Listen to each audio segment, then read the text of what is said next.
Halo teman-teman semua, ketika ditanya apakah statistika sulit, ini jawabannya sebenarnya bisa ya, bisa juga tidak.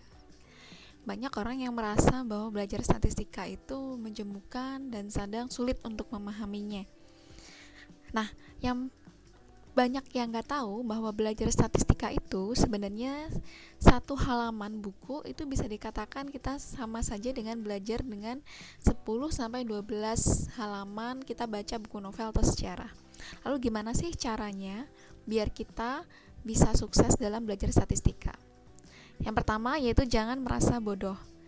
Dalam kelas misalkan itu banyak sekali orang yang excited kayak bisa gitu. Tapi kita tahu bahwa setiap orang itu kemampuannya nggak sama. Jadi jangan khawatir. Yang kedua yaitu berikan gambaran umum. Nah, belajar statistika itu belajar feeling gitu ya. Jadi kita mengolah data. Nah, yang perlu kita ketahui adalah data itu yang dikelola statistika tidak selamanya benar. Yang ketiga yaitu pondasi matematika. Belajar statistika itu sama dengan matematika, di mana kita harus mempelajari atau paham materi sebelumnya sebelum kita mulai berangkat ke materi selanjutnya. Oke, nah yang keempat itu adalah minta bantuan. Tidak selamanya semua materi bisa kita pelajari dengan mudah. Ada kalanya kita merasa frustrasi untuk belajar statistika. Dalam kondisi seperti ini, kita harus mencari bantuan dengan cara menghubungi guru atau dosen atau teman yang lebih paham mengenai materi. Oke, yang kelima yaitu belajar rutin. Nah, belajar rutin ini di mana teman-teman itu membuat jadwal khusus untuk belajar statistika.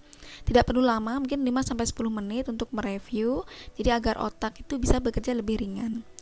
Dibandingkan dengan belajar dalam sistem SKS ya, belajar rutin tentu lebih menguntungkan karena kalau kita belajar H-1 ujian misalkan, maka beban otak akan menjadi lebih berat.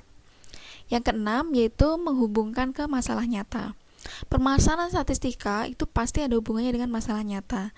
Jika teman-teman diberikan kasus, maka coba hubungkan dengan masalah yang biasa teman-teman hadapi di keseharian. Kemudian banyak orang yang merasa santuy ketika belajar statistika, beranggapan bahwa nanti juga akan paham sendiri, tapi saya sarankan segera atasi jika ada masalah-masalah statistika gitu. Oke, jadi itu dia adalah tips belajar statistika. Semoga teman-teman bisa sukses untuk belajar statistika. Thank you, semoga bermanfaat.